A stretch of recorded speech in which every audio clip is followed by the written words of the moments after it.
Said kiamat. Kasim salam. Assalamualaikum warahmatullahi wabarakatuh. Waalaikumsalam warahmatullahi wabarakatuh. Assalamualaikum warahmatullahi wabarakatuh. Waalaikumsalam warahmatullahi wabarakatuh. Sebelumnya ada yang kenal sama Ibu? Kenalkan, nama Ibu Cynthia. Ibu alamatnya Desa Dusun Pulau. Jauh ya Bu. Jauh banget Bu. Kopi Bu. Kopi Ibu banyak. Salah satunya mendengarkan musik, badminton. Musik. Ada dia nanti Bu. Itu musik gimana? Jadi yang ditanyakan? Nikah belum Bu. Pernah Bu. Pulau mana? Masih jam belum? Jam berapa berangkat dari pulau? Ada jam 7. Kecil anak. Ibu di sini sementara menggantikan Ibu Alni karena Ibu Alninya lagi ada urusan ke Palembang. Jadi beliau meminta Ibu untuk menggantikannya sementara. Jadi kita langsung ke materi ya. Adapun materi yang akan kita bahas siang ini yaitu tentang masalah mursalah. Masalah mursalah itu pengertiannya ada dua, ada yang menurut bahasa dan ada yang menurut istilah. Yang pertama, Ibu akan menjelaskan yang menurut bahasa. Menurut bahasa, mursalah, masalah mursalah mempunyai arti kebaikan, kebermanfaatan, kepantasan, kelayakan, dan juga kepatuhan. Paham? Jadi nama Pak Mursa itu Bu? Namanya itu ya Bu? Sementara itu, kata mursalah merupakan makful. Ada yang tahu apa itu makful? Enggak tahu. Ada yang lebih kompres? Ada apa?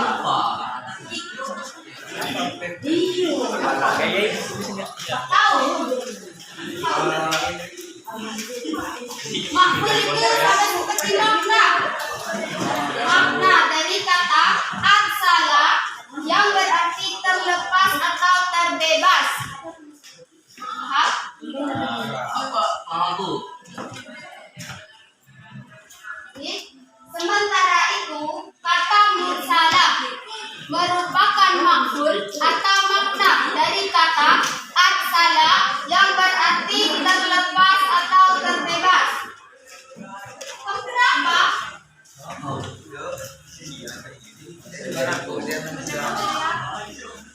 Tahu maksudnya terlepas atau terbebas? Itu mau nanya. Bebas dari apa? Bagus. Maksud atau makna dari kata terlepas atau terbebas adalah terlepas atau terbebas dari keterangan. Keterangan di sini maksudnya dari dalil-dalil atau ayat-ayat yang menunjukkan boleh atau tidak bolehnya hal tersebut dilakukan atau kita lakukan. Paham? Bu. Kamu siapa namanya? Putri Bu.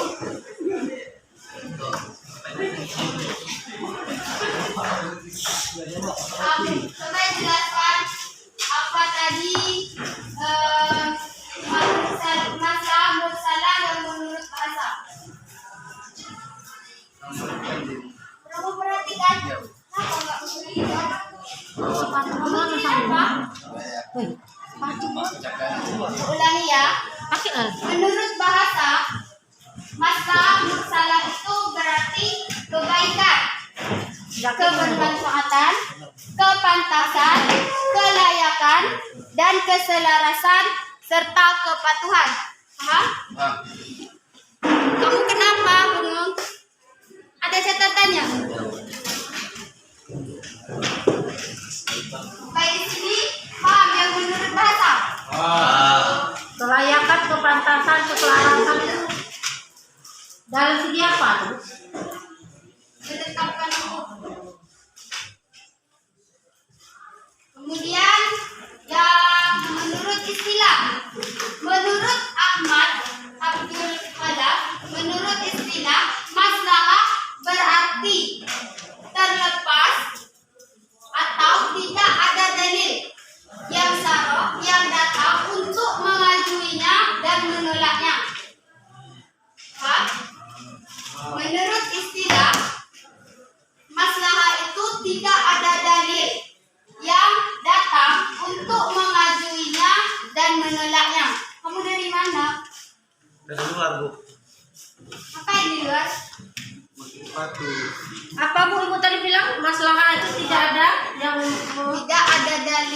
syarah yang datang untuk mengajuinya dan menolaknya.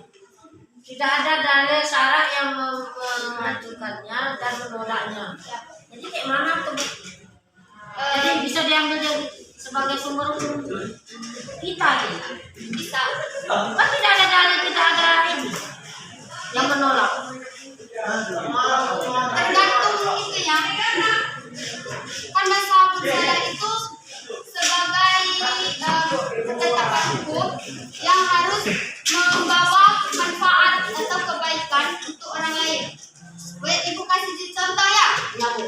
Contohnya di dalam Al-Quran dan juga Sunnah Rasulullah Sallallahu Alaihi Wasallam itu tidak ada nas yang melarang mengumpulkan Al-Quran dari bentuk hafalan ke dalam bentuk tulisan.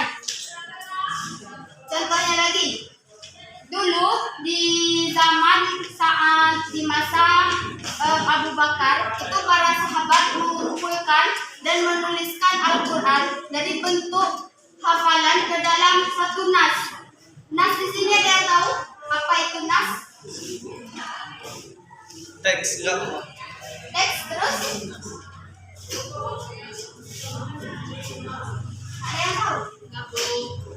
Nas atau sebuah catatan dalam sebuah catatan dengan tujuan untuk menjaga kepunahan Al-Quran dari para penghafal Al-Quran yang meninggal pada saat generasi sahabat dahulu.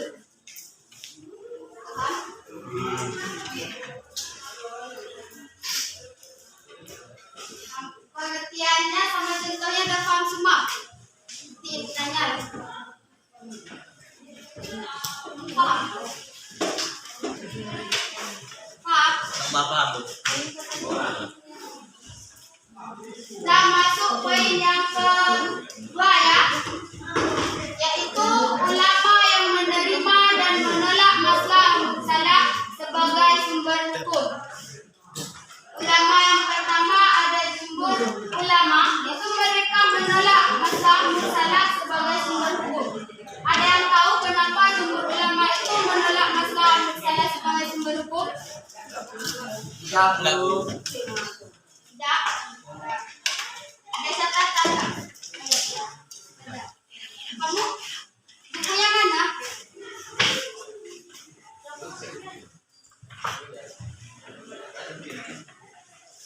Jadi kenapa para jumhur ulama itu menolak masalah mursalah sebagai sumber hukum? Karena mereka menganggap bahwa ketetapan syariat itu sudah cukup baik sebagai sumber hukum. Maksudnya ketetapan syariat yang seperti apa saja? Ketetapan syariat baik itu berupa nas Al-Quran dan hadis Rasulullah Sallallahu Alaihi Wasallam. Paham? Paham.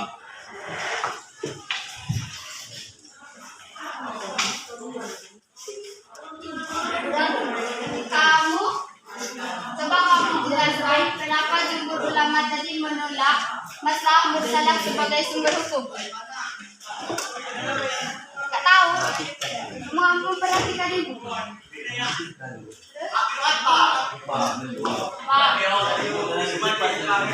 Ibu terlalu cepat menjelaskannya. Enggak aku biar saja. Iya. Dia cuma Oke, Ibu ulangi lagi ya. Kenapa jumhur ulama itu menolak masalah mursalah sebagai sumber hukum? Karena mereka berpendapat bahwasanya ketetapan syariat itu sudah cukup baik sebagai sumber hukum. Ketetapan syariat itu seperti apa saja? Misalnya ketetapan syariat yang berupa nas Al-Quran dan juga sunnah Rasulullah Sallallahu Alaihi Wasallam, ataupun ketetapan hukum lainnya seperti ijma' dan qiyas. Kemudian ulama yang kedua yaitu Imam Malik. Imam Malik itu menerima masalah mursalah sebagai sumber hukum. Jadi ulama yang kedua yaitu Imam Malik. Imam Malik menerima masalah mursalah sebagai sumber hukum. Kemudian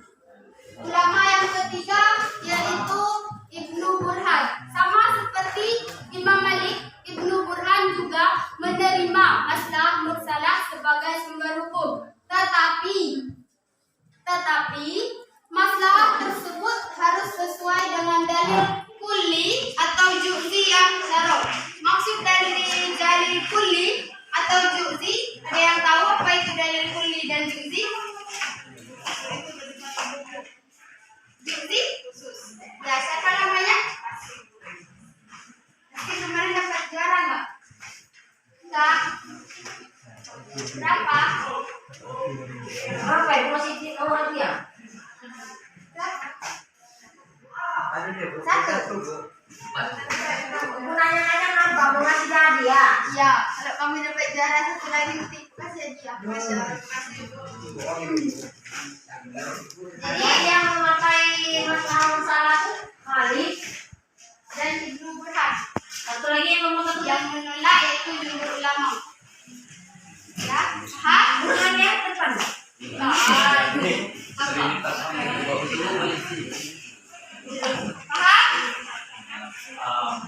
Jadi Ibnu Burhan itu berpendapat bahwa masalah mursalah itu kita bisa berpegang kepada masalah mursalah sebagai sumber hukum, tetapi masalah itu harus sesuai dengan dalil kulli atau juz'i yang syar'i.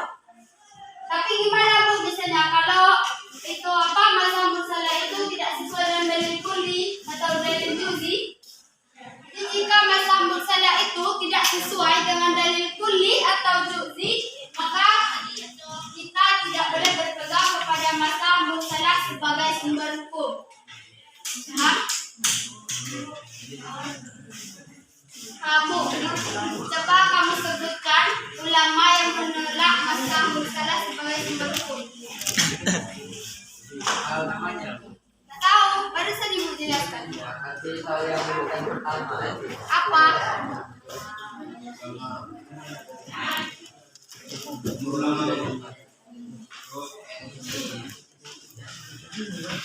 Tahu? Ya. Apa namanya? Siapa namanya? Apa buka? Ulama yang menolak masalah mursalah sebagai sumber hukum. Ya. Jumhur ulama itu ya imam yang empat itu Syafi'i, Hambali, dan lain-lain. Jumhur ulama itu banyak ulama. Paham? Ulama. Ya. Apa itu? Imam Malik. Quran. Hah? Tapi ini memakai. Imam Malik itu memakai. Jumhur ulama itu banyak. Syafi'i, Abu Hanafi, Ya. Hambali. Bukan Malik kan mengikuti masalah. Ini penjelasan tadi ya. Paham? Kamu kenapa? Ngantuk? Begadang? Iya. Apa itu begadang? Main game? Ya. Game apa? Lokal yang terakhir. Game apa? Chip. Iya. Chip buka dulu. Paham?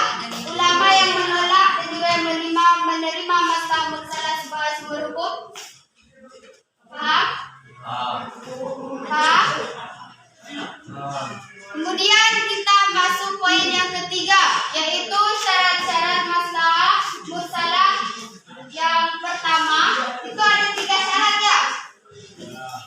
Jadi sebelum menetapkan masalah mursalah sebagai sumber hukum, para ulama berpendapat bahwa sebagai sumber hukum yang baik, kita harus berhati-hati dalam menggunakan ketetapan hukum yang akan kita tetapkan.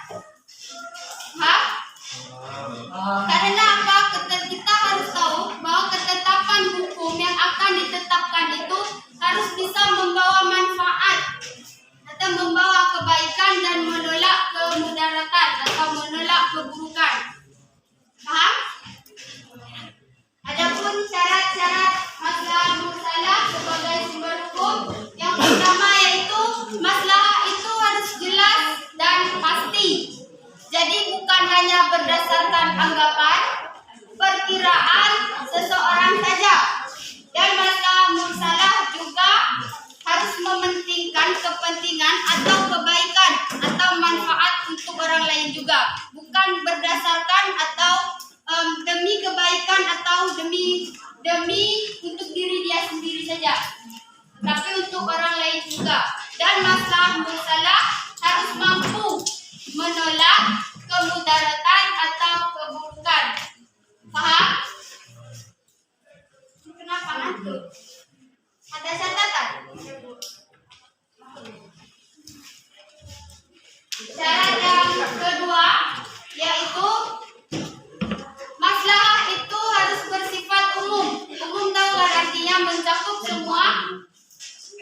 mencakup semuanya. Ya. Jadi masalah mursalah itu tidak berdasarkan kepentingan pribadi saja, tetapi masalah mursalah itu harus bisa membawa kebaikan dan membawa manfaat untuk orang lain. Hah? Hah? Hah? Kemudian syarat yang ketiga yaitu hukum yang menetapkan masalah itu tidak boleh bertentangan dengan hukum atau prinsip lain yang sudah ditetapkan dengan nas atau ijma. Paham? Kamu kenapa kamu ngobrol? Apa yang kamu ngobrolin? Coba jelasin apa yang kamu ngobrolin. Pulang aja Bu, tanggung Bu. Enak aja. Mau pulang? Coba sebutkan syarat yang pertama, syarat-syarat masalah mursalah. Apa tadi? Kamu juga? Kalian berdua, apa tadi syarat-syaratnya? Satu aja.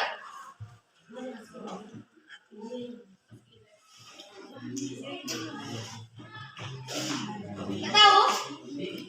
Nggak tahu? Perhatikan dong untuk menjelaskan. Ibu juga capek loh ngomong. Jadi syarat yang ketiga, hukum yang menetapkan masalah itu harus atau tidak boleh bertentangan dengan hukum atau prinsip lainnya yang sudah ditetapkan dengan nas atau ijma. Paham? Ibu menjelaskannya kecepatan. Enggak. Paham? Dari pengertian sampai syarat-syaratnya. Paham? Paham? Coba kamu sebutkan salah satu syarat-syarat masalah mursalah. Enggak tahu, tadi katanya paham. Sekarang ditanya ini enggak tahu, Bu. Kamu kan ada catatan. Dan 1/3. Baru ada minjam Ini punya siapa? Punya kamu. Kalian bersaudara bertiga nih? Iya Bu. Iya. Beda bapak. Ibu jelaskan ya, syarat-syarat maslahah itu yang pertama, maslahah itu harus jelas dan pasti. Yang kedua, maslahah itu harus bersifat umum. Hah? Ada yang ditanyakan dia? Siapa tadi namanya Ibu lupa? Putri. Kata yang tadi kamu masalah itu kamu ada manfaat itu bagi masyarakat. Nah, contoh bagi masyarakat manfaatnya itu apa? Ya? Tadi kan yang kata yang tadi kamu masalah itu kamu ada manfaatnya bagi orang lain. Nah, contohnya itu apa, Bu? Seperti yang Ibu jelaskan yang pertama, kan dulu para sahabat itu menulis dan mengumpulkan Al-Quran kan ke dalam sebuah catatan dengan tujuan mereka itu untuk melindungi Al-Quran dari kepunahan para penghafalnya. Dan kenapa mereka mencatat Al-Quran dari hafalan mereka ke dalam bentuk Al-Quran? Karena supaya apa? Supaya generasi-generasi yang akan datang nanti bisa terus membaca dan menghafalkan Al-Quran seperti yang dilakukan para sahabat terdahulu. Hah? Ada yang mau bertanya lagi? Istirahat. Jam berapa? Jam 12. Istirahat ya. Sebelum Ibu tutup, ada yang belum paham? Paham. Oke. Di sini dapat kita simpulkan bahwa masalah mursalah itu mempunyai arti terlepas atau terbebas dari dalil yang menunjukkan boleh atau tidak bolehnya hal tersebut dilakukan.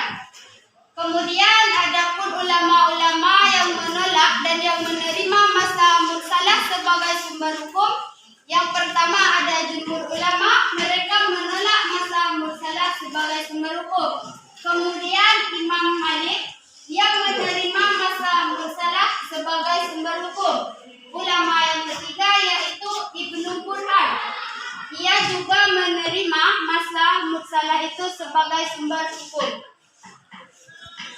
Dan adapun syarat-syaratnya yaitu yang pertama masalah itu harus jelas dan pasti. Yang kedua harus bersifat umum.